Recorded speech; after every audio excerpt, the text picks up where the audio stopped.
நாமக்கல் மாவட்டம் ராசிபுரம் பேருந்து நிலையம் அருகே கஞ்சா போதையில் இளைஞர்கள் சிலர் கற்களாலும் ஆயுதங்களாலும் கடைகள் மற்றும் பொதுமக்களை தாக்கி அட்டூழியம் செய்த காட்சி வெளியாகி பரபரப்பை ஏற்படுத்தியுள்ளது.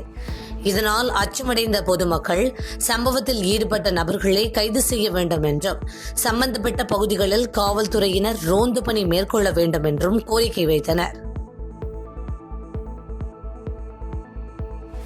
விருதுநகர் மாவட்டம் சாத்தூர் இருக்கன்குடி ஸ்ரீ அருள்மிகு மாரியம்மன் கோயில் உண்டியல் வருவாயாக ரூபாய் 34,56,000 ரொக்கம் கிடைக்கப்பெற்றது.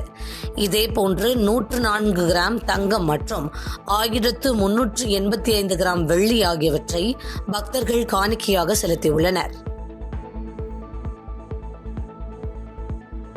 புதுச்சேரியில் ஆன்லைன் பகுதி நேர வேலை என சமூக வலைதளத்தில் வரும் விளம்பரத்தை நம்பி 300க்கும் மேற்பட்டோர் ரூபாய் 20 கோடிக்கு மேல் சைபர் மோசடி கும்பலிடம் இழந்துள்ளதாக புதுச்சேரி சைபர் கிரைம் போலீசார் அதிர்ச்சி தகவலை தெரிவித்துள்ளனர். மேலும் பொதுமக்கள் சமூக வலைதளம் மற்றும் ஆன்லைன் மூலம் வரும் பகுதி நேர வேலை, வீட்டிலிருந்தே வேலை செய்து சம்பாதிக்கலாம் என்று போலியான விளம்பரத்தை நம்பி ஏமாற வேண்டாம் என வலியுறுத்தியுள்ளனர். கன்னியாகுமரி மாவட்டம் அமராவதி விளை செல்லும் சாலையில் பள்ளி செல்லும் குழந்தைகள் மற்றும் பெண்களுக்கு இடையூறு ஏற்படுத்தும் வகையில் உள்ள டாஸ்மாக் கடையை அப்புறப்படுத்த வலியுறுத்தி மருங்கூர் வேப்பமூடு முன்பு மருங்கூர் அதிமுக பேரூர் கழக செயலாளர் ஸ்ரீனிவாசன் தலைமையில் கண்டன ஆர்ப்பாட்டம் நடைபெற்றது. இதில் குமரி சட்டமன்ற உறுப்பினர் தளவாய் சுந்தரம் சிறப்பு விருந்தினராக கலந்து கொண்டு கண்டன உரையாற்றினார். மதுரை மாவட்டம் வாடிப்பட்டியில் புதிதாக கட்டப்பட்ட எரிவாயு மயானம் திறக்கப்பட்டு சில மாதங்களில் பல லட்சங்களில் வாங்கப்பட்ட மெஷின்கள் உடைந்து காணப்படுகிறது. இதனால் பிரேதங்களை எரிவூட்டுவதில் சிரமம் ஏற்பட்டுள்ள நிலையில் மாவட்ட நிர்வாகம் மயானத்தை பராமரிக்கும் தனியார் நிறுவனத்தின் மீது நடவடிக்கை எடுக்க வேண்டும் என பொதுமக்கள் கோரிக்கை வைத்துள்ளனர்.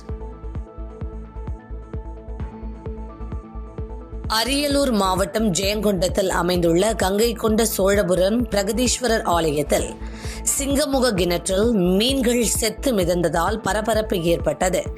இதையடுத்து சுற்றுலா பயணிகள் கோரிக்கையை ஏற்று கிணற்றுக்குள் செத்து மிதந்த மீன்கள் அப்புறப்படுத்தப்பட்டது.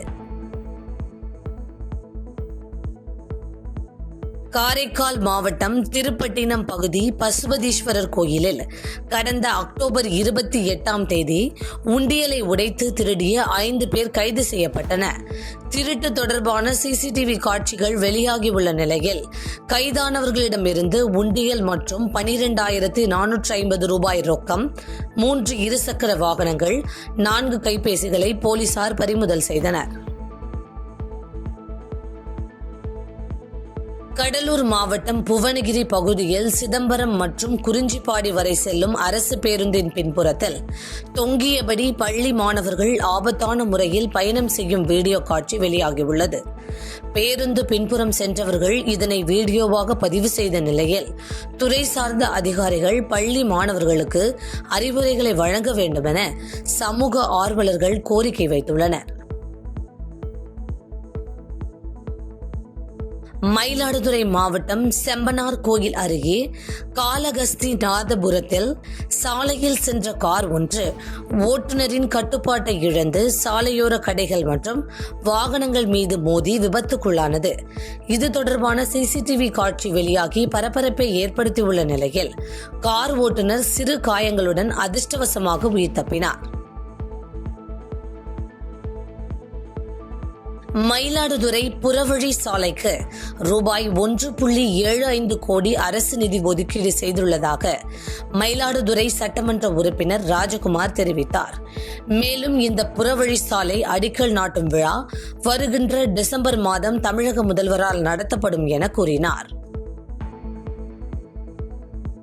பாதகம் செய்பவரை கண்டால் நாம் பயம் கொள்ளலாகாது பாப்பா, மோதி மிதித்துவிடு பாப்பா, அவர் முகத்தில் உமிழ்ந்து விடு பாப்பா. அண்மை செய்திகளை உடனுக்குடன் தெரிந்து கொள்ள இணைந்திருங்கள் எம் நாடு தொலைக்காட்சியுடன்.